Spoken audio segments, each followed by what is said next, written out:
All right, time to keep the death rolling here. All right, Final Destination 2. Now, of course, this is the follow up, 2003 follow up, so 3 years after the initial film from 2000, Final Destination.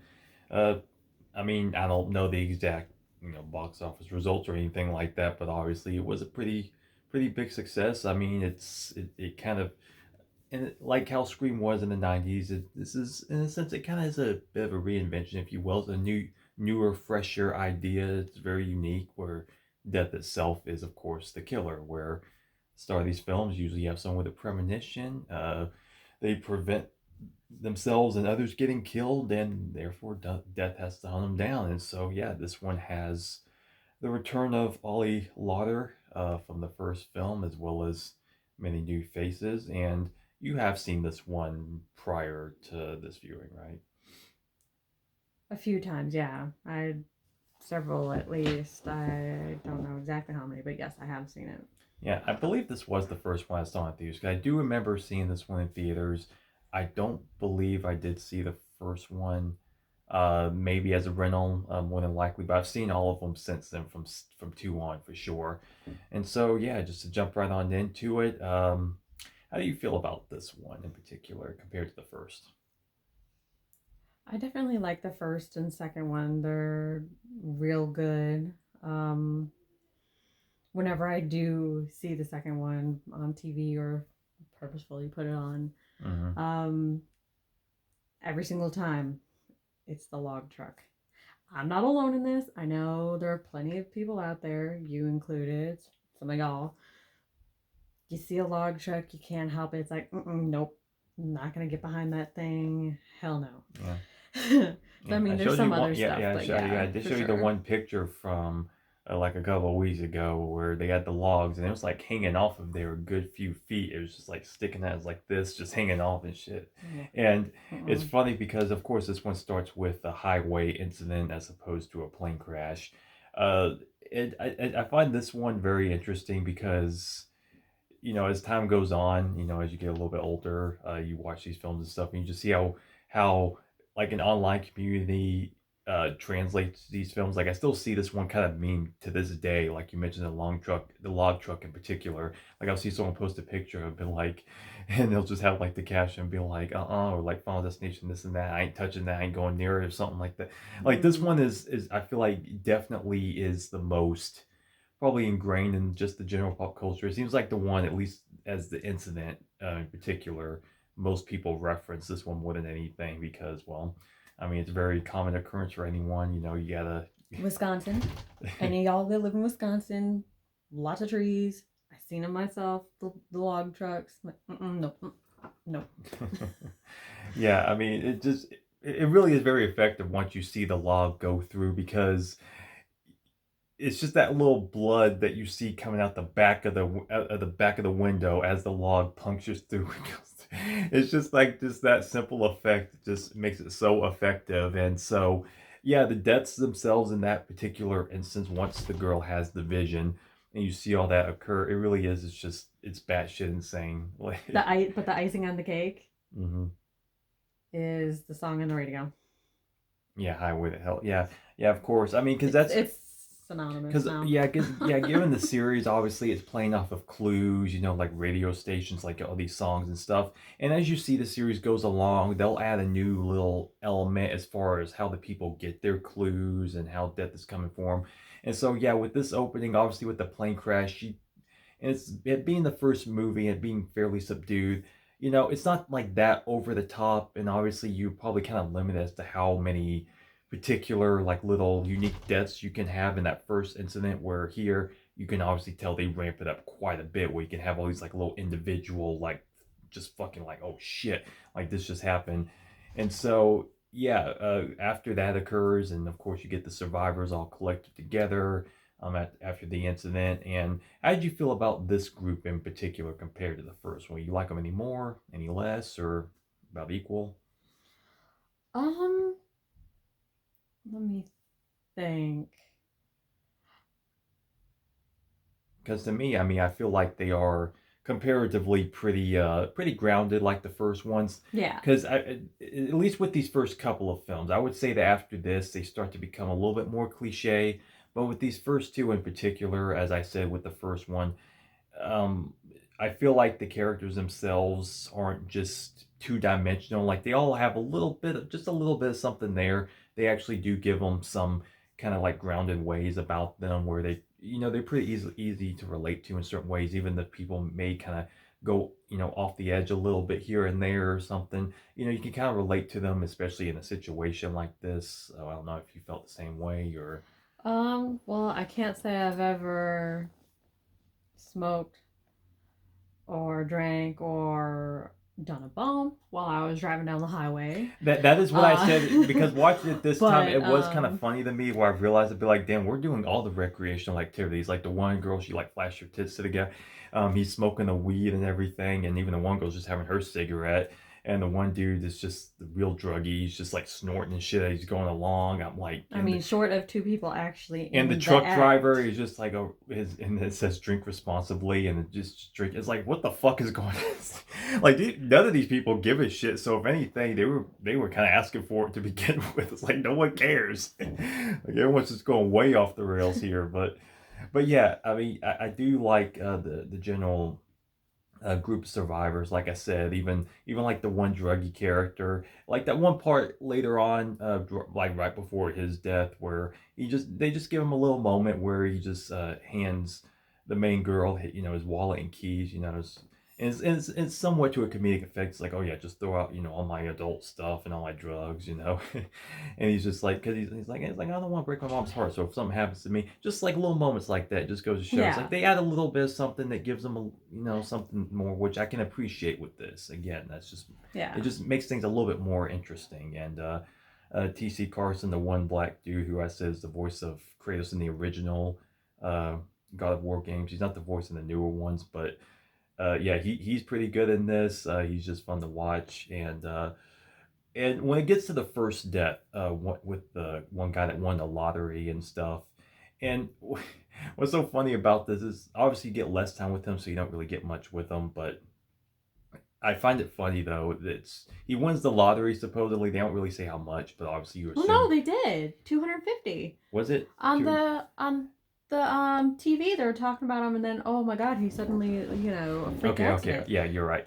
Yeah, and so the first thing we realize is that he comes to the apartment. He has like a new Mac computer and all this couple other other boxes. He's like in this like real shithole apartment. I'm like, dude, this just goes to show like how some people are. We're like, you get this money, and yet the first thing you do is go buy all this extra shit. Like instead of moving out this shithole first, at least, like you could at least move up to an apartment that maybe it just has a roach or two, but it's at least maybe like paint all nice white and clean or something like that. It's like something, safe. Damn it. Instead of what you're doing, you're just buying Rolexes and shit. But yeah, he gets a pretty iconic death and everything. Once he's trying to have his like little meal and shit, the fire starts. He goes out the escape ladder and fucking boom, it slips. The funny thing is about that is like that one technically could have been avoided at that moment if he just slipped a little, like just 2 inches to the left. His head, it would have just at least went like right here. If you see that thing and then it stops, it's like, even if like you're hurt or whatever, it's like you just kind of just roll, just roll, man. Yeah, I mean, move. It's not that. Yeah, hard. I mean, obviously it's a but horror film type of deal. But even in that moment, I could be like, oh shit, like because he slips, at the last second. Next thing you know, it's like, oh shit. So of course, in that moment, you may not think. When you see it, it's like, ugh, and you try to move, But yeah, I mean, I would imagine that if that was me, and at least in that particular instance, I'd be like, oh shit, I'd be like, okay, I'm moving a little bit right here. It's like, so at least because I don't think death is, even though death likes to really manipulate shit, I doubt it's gonna slam through the concrete at least and maybe like puncture me like across the neck or something. I don't know, but yeah, but as far as but the positioning, I mean, right there, you see where it's right there. So realistically, you just literally just roll the fuck over and you're out of the way. Yeah. But it's whatever. Yeah, but I feel like the kills in this one, like and you'll see it most of the time. Like sometimes they'll really build up to a kill, or some kills may be just almost like instantaneous, like that one out of nowhere kill. So they do, like, the franchise does a pretty decent job at least mixing those up and stuff like that. Like, you have a lot of build up to this one, but then that last moment it's just like, oh shit, there you go, boom. And I feel the deaths in this one, like I said, obviously are ramped up quite a bit gory. Like the one kid and his mom, and you feel more bad for the mom more than anything throughout this movie. And then this kid's death in particular is just it's insane because I do can kind of remember seeing that one in theater, and when it happens, just like, oh shit, just that, because those glass panes are fucking heavy as shit, and just you just imagine that effect, and when you see it, you're just like, fuck, dude, just fold it, just literally just fold it in half like this. And then right afterwards, mm-hmm. body in the body bag. What did I say? What did I say? I'm like, oh yeah, they like actually, what's like left to clean up after. first of all, and secondly, they unfolded that motherfucker and laid him on the stretcher. I mean, what? I mean, one doesn't really want to imagine like the after effects of that, but no, I mean, like if you imagine reality, just like I don't know how would you handle that. I mean, you see his body is still. I mean, it's still there. Like it's not completely obliterated. well, It's yeah, just kind but of folded. kinda... If anything, his insides are pudding at that point. But yeah, I mean, as I said, I was like, well, I can't imagine they have to bring out the mop and bucket in front of the mom. It's like that visually, that would probably fuck you up. That before you're just like, this is the best way. It's like I had to see it happen as it. No, like, you take her away, and then you kind of just. Like I said, there's probably enough there, but I imagine that the cleanup afterwards, once they get it out, they have to hose the thing out after the fact. They're just like, yeah, it's just. But they unfolded it, and I'm like, it is what it is. Okay, to... death is fucked up in these movies, so I mean, and that's it didn't really make sense there, but yeah. Yeah, I mean, death is so violent in these. Like, as I said, it's like, can he just give someone a heart attack or something? But I want to give props to that to the nurse or whatever, and then because the doctor's like, hey, is everything okay in there? And then she's just like, oh, what? Yeah, where like they do the tease, it seems like he might like choke or something, like with a little dangly thing goes into his mouth, and he's like, because he's all gassed up, and she like pulls it out of his mouth and stuff like that. Yeah, the little looks on her face, she's like, you okay? Oh, but he does have a good little joke before that where he's just like, okay, if I wake up, my pants are unzipped, we ain't paying. that was pretty good. Yeah. But wasn't there a story that kid is actually supposed to be younger? Because the way it was written. It might have been. I think I'm probably read something like that where he was meant to probably be younger. Yeah, he's like 15, but so even if for these movies I get a 15-year-old kid and he gets obliterated, like it is pretty insane to see that. Yeah, to say the least, but if you think about it, if it was originally a younger kid, like, yeah, 10, I mean, hell, after coming off of Halloween Ends, I mean, shit, dude, that's. I mean, if you look at that, like that's the Final Destination moment. Yeah, but that one was like somewhere between 11 and 13. It was like still. That kid was probably normal. You don't want to watch that sort of thing. Yeah. Mm-hmm. So I totally get why they probably changed it. Yeah, and the main girl in this, as well as like the secondary part of it, like how Devon Sawa and Ali Lauder were in the first one. It's her and this one cop guy, who is again two very grounded, likable characters. Mm-hmm. And one cop character is pretty easy to go along with this movie and such. I would say though, would you say you like her any better than Devon Sawa in the first movie, or you think she's like, how do you feel about her comparatively to? I don't know. I independently, I think they both did really good. Mm-hmm. He's got his movie, she's got hers. I feel like the character beats with Alex in the first movie were a little bit better in a general sense. But yeah, she definitely does a solid job carrying the movie and such, along with the cop character. And then so later on, once so she actually, once she starts to, uncover the ideas like the whole 1-year anniversary of Flight 180 and going back to that, she learns of Ali Lauder's character, who is now, a self-contained herself in this padded room, and basically just like, so anyone who comes to visit her, it's like no cell phones, no belts, no knives, no none of that shit. So she's surviving, but and not, but she's not really getting to But not live. living, yeah. Yeah. And so, as far as bringing her back, and I guess some people would debate, it's just, well, he killed Devon Sawa's character off screen, and because they say he basically took a brick to the head. Well, yeah, Um, she showed the picture.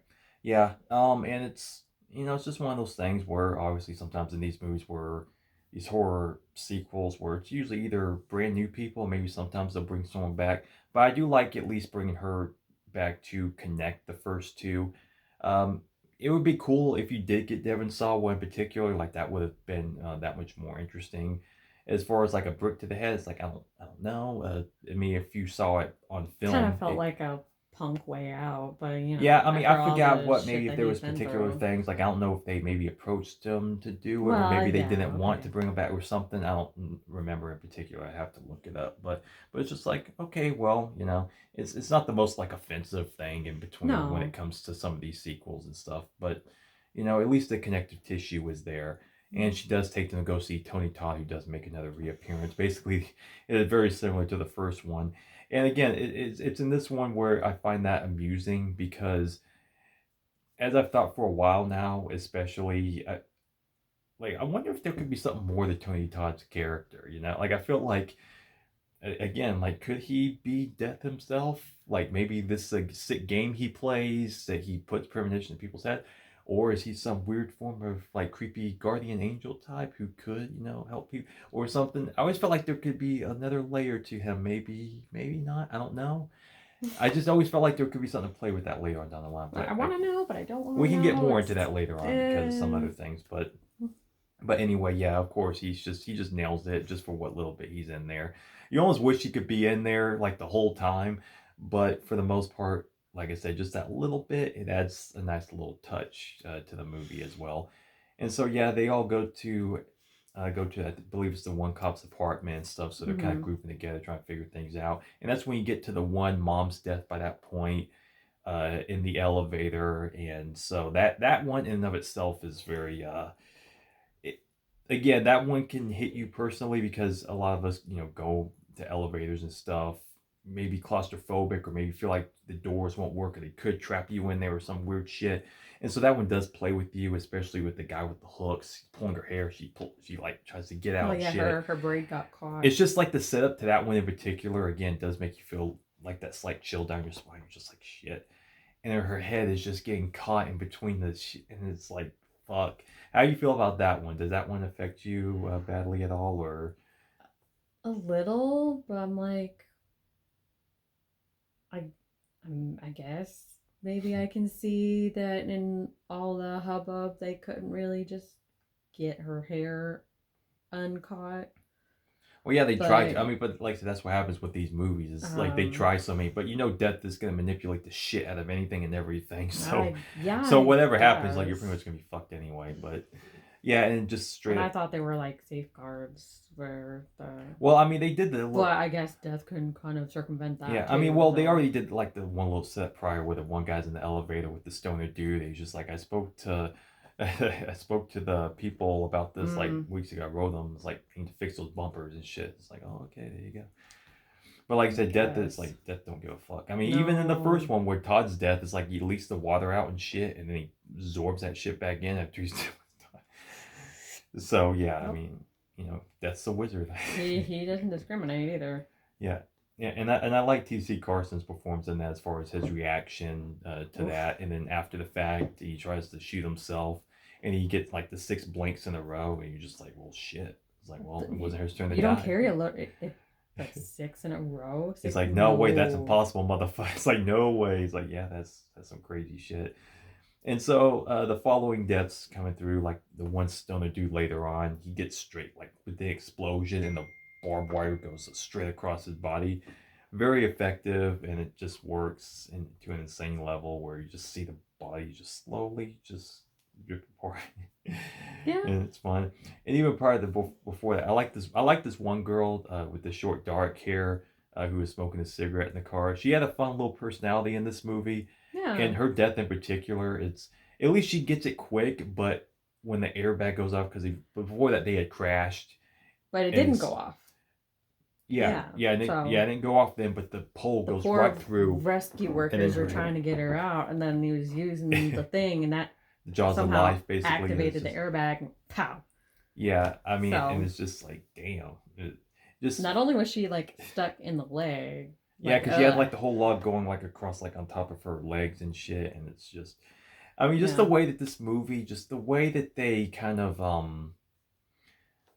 between like the camera work and just the effects themselves as far as the accents and just like just seeing the little situations where someone may be literally just stuck somewhere before the death scene itself comes, just like that buildup of tension, that's what gets to you because this movie just feels like that much more raw as far as like everyday possible accidents. Like say you get into a car crash, you get pinned in and shit like that, or an elevator door closing in on you. It just plays off of those kind of phobias and just plays off the whole like just mental weight can really screw with your head more than like your atypical type of slasher can, just everyday shit. And it just and this movie does it very effectively, I would say, for sure. And mm-hmm. so eventually you get to the point where they believe that the one pregnant woman that you see early on was involved in the car crash, and then Tony Todd's character had referred to the uh, like if a life that wasn't meant to be, that could reset Death's plan. And so yeah, so they go on the hunt for him. He puts out an APB for her because they believe that she was involved, for her to have her baby. And so you get to that point, the whole hospital sequence and such, and yeah, she has the baby be born, but it turns out that the baby and her weren't actually involved in the accident. They actually survived regardless, so that wasn't it. And so that leads to the point to where, yeah, there's this last minute rush to try to figure out, okay, like what do we do now? And this leads to the death of Ali Lauder's character along with T.C. Carson's character because he had got hurt in the one car wreck prior, and so they just has this whole setup where of course, Death is manipulating shit in his room, and Clear goes in to try to check on him, and then this whole explosion happens. So, how do you feel about at least offing that character that way? Did that Him or her? her in particular just bring her back? It's just like, oh shit! It's like Death finally Well, caught up with her. yeah, I suppose, but you thought with how prepared she always is and how much she like knows, she wouldn't have thought that something would have been up with him in the room. But Mm-hmm. I guess if you're gonna go, then you're gonna go. Yeah, I mean, they give her a pretty solid death and everything. She It's went out with a bang. yeah, yeah, that is for damn sure. And so it leads to the point where she gets the feeling is like, okay, well, she needs to go and drown herself, basically, kill Just herself, stop and it, then just yeah. be able to, I guess, be resuscitated, and that would reset it. Which is a little bit, it's kind of iffy there. I mean, as far as like, doing that, and it's like, oh well, I mean, I guess that works, for whatever they were going for there. I mean, it's kind of similar to the first one in that way, where Alex tried to, sacrifice himself to save Clear. I guess it's that same type of, thing, and so it's like, yeah, it works well enough, and then by the time you get to the very end, you realize where they're all just chilling, just having a nice barbecue, and it turns out that this one kid that was at the one car accident, he had been pulled away, I think, by the druggy By the guy. druggy dude. Mm-hmm. Yeah, it's from an explosion, and then sure enough, when he's over there just finishing up the barbecue and shit, boom, his ass explodes like all way in the background and shit. His arm comes flying down the table, and his mom's screaming and shit. They're just like, "Oh fuck!" And it's like that's just the end of the movie. And it's just like, well, I guess that's not the end of that journey there. So yeah, I mean that is Final Destination 2. Now, any final thoughts and how you rate it, if you'd like? Um, yeah, it's pretty good. It stands up next to the original. Characters were good. Some of the deaths were entertaining. The people were entertaining.